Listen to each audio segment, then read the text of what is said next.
What's up, everybody? Finally, it's Friday. The weekend is here. You know what's good about today, Friday? Texas Chainsaw Massacre 3D is coming out tonight. I definitely want to go see it. I just had to point that out. You gotta go see that fucking movie. It's coming out tonight. Anyway, I know what a lot of people been saying that the show is predictable. General Hospital is predictable. I can understand that because a lot of stuff that happened in today's episode, I saw it coming like 2 months ago. I could have sworn it was gonna happen.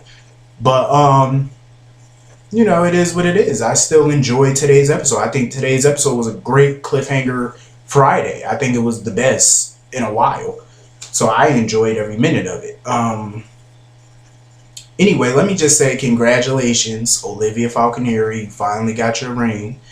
Even though I think this engagement, of course, will be short-lived because Steve is leaving in a month.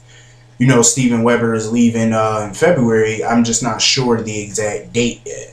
So I'm not really sure how this engagement is going to work. Like, how do they plan on getting married? Like, if he's leaving in a month, it's already the 4th. So they have to get married ASAP. My guess is they're probably going to get married, and on the day of the wedding, he's probably going to die. I'm just saying, it's a possibility. You never know. I know that I used to talk mad shit about Olivia and Steve relationship, but in a way, I think the writers did their relationship right because normally when people start dating, they automatically rush to get married. They date for like 4 or 5 months and then boom, they're engaged. Olivia and Steve have been dating for 2.5 years. They've been dating since the beginning of 2011. And here it is the beginning of 2013 and they finally got engaged. So, but at least they built their relationship. They've been through a lot. Heather Weber and, oh God, I just remembered. If she marries Steve, Heather Weber is going to be her mother-in-law. My God. But the fun thing is Dante's getting a stepdaddy that he can look up to, a father figure that he finally can look up to, who happens to be a doctor, a good profession, makes some money. And I love the ring that he got Olivia. I think that was a gorgeous ring. I don't know about y'all, but I think it was a gorgeous ring. And I love the way he proposed right after sex. That's like the perfect proposal because no woman is going to say no after you done broke her back. They're not going to say no. And I think the proposal was original because he didn't get down on one knee. He didn't go all out with some special ass dinner like everybody always do. He did it after sex. It's 2013, romantic gestures can come in any form. But I'm happy for them, they're finally getting married. I've been begging for Steve to step up. And the one time he decided to step up, the bastard is leaving in a month. I'm like, seriously, you picked the perfect time to propose when you're leaving in a month. That was just lovely. Steve, writers, RC, Frank, that was just nice. Why the hell would they have him propose now when he's leaving in a month? So if they get married before he leaves, you're pretty much guaranteeing they're either going to get divorced because he's probably going to leave town, or she's probably going to leave town with him, which I doubt because she's not leaving the show, or they're going to kill him off, making her a widow. Or they're just not going to get married. Those are the possibilities. Let's see which possibility is going to happen, shall we? I want to know how this is going to work. But I am happy for it, though, because, I was happy with that whole Olivia and Steve scene today. I was happy with it. I don't know about y'all, but I was. I enjoyed it because it was, special. They had me feeling all mushy. But anyway, Maxie. I saw this shit coming a billion miles away. She was going to lose the baby, and then the same night, you were going to sleep with Spinellie. So now so you lose one baby, which was not yours, and now you're going to gain another one, which is yours. I saw this coming a mile away. I knew this was going to happen. The writers ain't fooling no fucking body. I knew this was going to happen. I'm like, who do y'all think y'all fooling? Ugh. I cannot believe Spinellie and Maxie are about to become parents. I just can't see it. Them two? Don't get me wrong. Spinellie is one of my favorites. Maxie is definitely one of my favorites, even though she could get on my nerves sometimes. But them as parents, I just can't see Spixie as father and mother. this kid is totally gonna be screwed up. Oh my god, I could imagine the wardrobe for this kid. But at least the kid will grow up smart because it's Spinellie genes, you know what I'm saying? But probably a little bit smartness with some superficial because of Maxie. So you're kind of getting the best of both worlds, maybe, if you see it that way. I'm just amped about this baby situation with Spinellie. Like, how are they gonna be parents? I want to see it. Like, how could they be parents? Like, what they're gonna teach their kid. I want to know what the hell is gonna happen with Lulu and Dante when they find out about this. Because I know it ain't gonna be pretty. I'm just saying, I already know I know Lulu for sure will be pissed because Maxie lied to her. So Maxie's gonna get pregnant by Spinellie, go 9 months, making Dante and Lulu think that this kid is theirs when it's really hers and Spinellie's, give birth, and then what?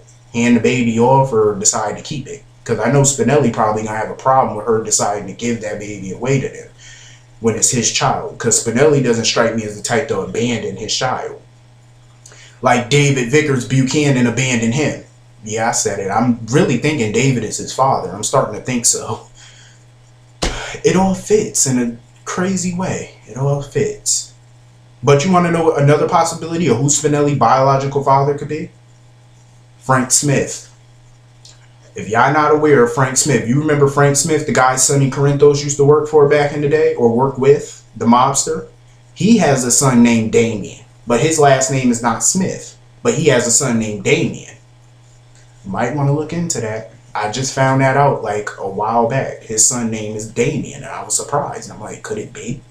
So those are two potential fathers for Spinellie. Frank Smith, the mobster, or our favorite David Vickers Buchanan, which means David is about to become a grandfather at the tender age of 43, and Bo is about to become a great grandfather at 62. Ain't that lovely? But anyway, it was Spinellie. I am so pissed at him for sleeping with Maxie though. And why would he think the worst of Ellie, thinking that she would call him when he didn't answer the phone when Sabrina was calling him from her phone? He thought that that Ellie was calling him to gloat about a guy that she hooked up with. I'm like, you really think that low of that girl, that she would hook up with a guy that fast after breaking up with you? And I'm like, you are really gonna hate yourself when you find out that she was in a car accident. I'm like, you're really gonna be kicking your own ass. Spinellie is gonna eat those words, I'm telling you. Moving on. It seemed like everybody was having sex in this episode. It's like as soon as the episode started, everybody was just in bed. Speaking of sex, Todd and Carly. That was the worst sex Todd and Carly has had together. I'm telling you, for the first time, it don't look like it was fun. Here's why I say that. Carly's hair should have been a mess, so obviously Todd didn't put it down on her because her hair was still intact. She had 2 earrings on. One of them shit should have been missing, and some furniture should have been moved in that room. If the sex was that good, I'm just saying. Because how could she look that perfect after having great sex? Obviously, it wasn't that great. Because her hair was still intact, earrings still on. Then when they went into the living room, her earrings weren't in her ear. So I'm like, you obviously must have just took them off when you got out of bed, because they were clearly in your ear, because I saw them. And Carly is so fast. How are you going to sit there and say you want to be with Todd, boyfriend, girlfriend? Y'all just had one date. A few hours ago on New Year's Eve, they had one date. And I'm like, you want to be his girl already? I'm like, you just broke up with Johnny 3 months ago, back in October. Now you're hooking up. Now you want to be with Todd exclusively? That's a little fast. And then Todd was so fucking funny when he was like, well, it's official. We're going steady. I was like, Todd, you are not in high school, buddy. You're like 40 years old. High school for you was like over 20 years ago. Dude. Over 20 years ago. And he said, we're going steady. I'm like, it's kind of odd to hear a 40-year-old man say we're going steady. That's kind of funny. But anyway, yeah, Carly, please, you do not need no boyfriend talking about some I don't want to be hurt. I'm like, bitch, look at all the men that you hurt. And I hope Todd wore a condom with her, because trust me, She trying to have a baby by you and be a millionaire is what she trying to do. Because look at all the millionaires and billionaires she done slept with. Jack, Sonny, Lorenzo, AJ. She done slept her way into a fortune. And she trying to snag Todd. She trying to make sure she got her million secure. With all these rich baby daddies. I'm like, damn, bitch. You work fast, don't you? Carly is a straight smut. You're a straight up jump skeezy. That's what she is. Open her legs to the highest bidder. And I guess Todd must be the highest. Well, Jack's really the highest because Jack's got more money than all the men that she slept with. Ain't Jack's a billionaire? And she left a billionaire for millionaires? You're going backwards, Carly. Oh, anyway. The car crash. Finally, everybody, well, not everybody, but finally the truth is revealed about Starr, baby, and boyfriend, ex-boyfriend, whatever. Finally, the truth is revealed. I think Kristen Alderson deserves an Emmy for her acting today because I think she reacted the way I wanted her to react when she found out the news. She was fiery, explosive. She gave me the wow factor today and I loved it. She just wowed me. And that's not often that I get wowed by an actor, you know, unless you're that damn good, and she's that good. I think Kristen Alderson acting is really good because she reacted the way she really had good emotion and I loved it. Johnny got on my nerves because he kept saying, you don't know what this did to me, this made me feel awful. What the fuck you mean it made you feel awful? If it made you feel that awful, why not confess? First you try to blame it Sonny, then you try to blame Connie, and after that bust you still didn't confess. Okay, granted, you tried to confess to Carly, but trying don't count. You had plenty of times to tell Carly and tell everybody else. You chose not to.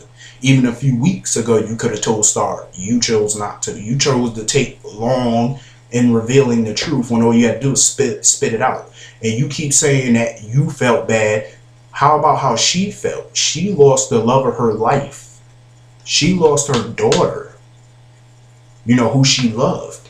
You didn't lose anybody. You know, what, Anthony? I mean, come on, you didn't give a damn about Anthony. Hell, you killed him yourself. But anyway, you know, finally Johnny confessed. He's going to jail for a minute until the trial. But I don't think there's going to be a trial because I think at the court hearing, most likely he's going to plead guilty. So I don't think there's going to be a trial. But anyway, whatever. We'll see how this pans out because most likely with Diane on his side, he might get off on these charges. Connie is fucking crazy. Like when she tipped into the hospital, you know how somebody at church try to tip out of church and they do like this when they try to tip out of church, they try to leave church without being noticed. That's kind of what she did in the hospital when she swarmed in. I was like, this biatch is crazy. Kristina, please. All she did at the crash site was sit there and panic. I just wanted to yell through the TV and be like, bitch, shut up. Like, the more you panic, you're making the situation even worse. How about, she talking about, then she said something very dumb. She was like, should I try to go find a phone or whatever? I'm like, what do you mean, should you? Yeah, you should. That's your only hope of getting some help, dum-dum. I know the phones didn't have service, but still, do what Michael did. Grab a cell phone and walk around. See if you get some service, dum-dum. It's like Michael was the only one with some damn sense today. Like, seriously. At that car crash, Michael was the real hero here. I mean, you know, he's the one that got through to Dante. I'm like, damn, bitch. Kristina just so dumb, like ditzy. I just wish they didn't kill Trey because that means that Trey could have lived and him and Kristina could have whisked their ass off to LA in good riddance. I think Kate is going to come back. I'm not sure if Kate coming back. I doubt it. But it kind of seemed that Kate was emerging. Hopefully, because Connie's starting to irritate me. I love the way the cops handcuffed that bitch to the car. I was sitting there dying. The way Dante was talking to Connie, it was like him and Connie weren't even family. Because mind you, they're cousins. And he didn't even act like she was a relative. He just acted like she was a regular bitch. That's how Dante acted. I was sitting there dying by that. I was like, wow. That's how you treat family, I guess. But you give Sonny a pat on the ass all the time. Ain't that lovely? But anyway. Elizabeth. Oh, how charming it is to see Elizabeth for the first time in 2013. How nice. Skank. I'm trying to be nice to Liz. I swear I am, because you know what? It is a new year. I'm gonna be honest with you. I will never forgive her for that Jason debacle, but I need to start kind of being nice to her. You know, because it is 2013. It's a new year. It's, you know, new grudges. Ain't no sense in holding old grudges, but I try. You know. But what pissed me off about her, she talking about, well, I'm here. I didn't get to spend New Year's with my kids. I'm like, when are you ever with your kids? Your kids are always with their gram or whatever. When are you ever with them? Like, seriously. And I really felt bad for Ellie today. I really, really did feel bad for her. That's my girl. She don't deserve this. Oh yeah, I forgot to mention when Olivia told Lulu about her engagement and stuff like that, the way Lulu was jumping up and down, cheering, I was like, girl, sit your ass down. You ain't got to be all that excited, because you're happy now, but wait until you find out that that baby ain't yours and the baby's dead. Wait till you find that out. Now that's gonna be a low blow. Um. Anyway, when Carly got to the hospital, she was going off on Johnny ass. Like, seriously. But Dante, the facial expression Dante made when he was about to take Johnny away and Carly told him to wait a minute and she was laying into Johnny, Dante made that facial expression like, oh my God, here this bitch go. He was like, I wish this bitch would shut up so I could just take him into custody. I was sitting there dying, because he made that facial expression like huffing and puffing, like he just wanted to get Johnny down to the station. You know, he didn't want to deal with Carly or whatever. But now apparently Johnny is about to blow Todd's ass out the water with this secret, because you know Todd knew about Johnny's involvement for him for months. He knew about it like half the year. He found out about it months ago and he never said nothing, so you know he about to blow his whole spot up. But I'm sure Todd gonna get off, of course, because Todd is a more valuable character than Johnny is, so it is what it is. Anyway, Sabrina, I felt bad for her, because when she was talking about the Dr. Westbourne situation, you know, I kind of felt bad, because I'm like, you know, Sabrina's a cool chick. She deserves happiness, and I want to see her in a meaningful relationship, even though it's not going to be with Patrick. But I definitely want to see her and Felix get together, you know, go out for drinks, live it up, party up. And where the fuck is Felix? Like, I need to see him. It's 2013. I have yet to see him. Like, where the fuck is he at? He brings light to this show, and I love it. He's funny. Anyway, Olivia, like I said, I'm happy for her. But we all know that's going to be short-lived, because Steve is leaving next month. So, I don't know how they going to work this shit out. But, anyway, I hope everybody have a great weekend. Have a wonderful night. I hope y'all get to go see Texas Chainsaw Massacre, because it looked like it's going to be a good-ass movie. But, you know, previews can be deceiving. But I hope, you know, it's a great movie. But anyway, I will see all of y'all Monday. We get to see the return of Corinthos on Monday for the first time in 2013. So let's see. And he still looks like he's an arrogant ass. So let's just see how this works. I'll see all of y'all Monday. Have a great weekend.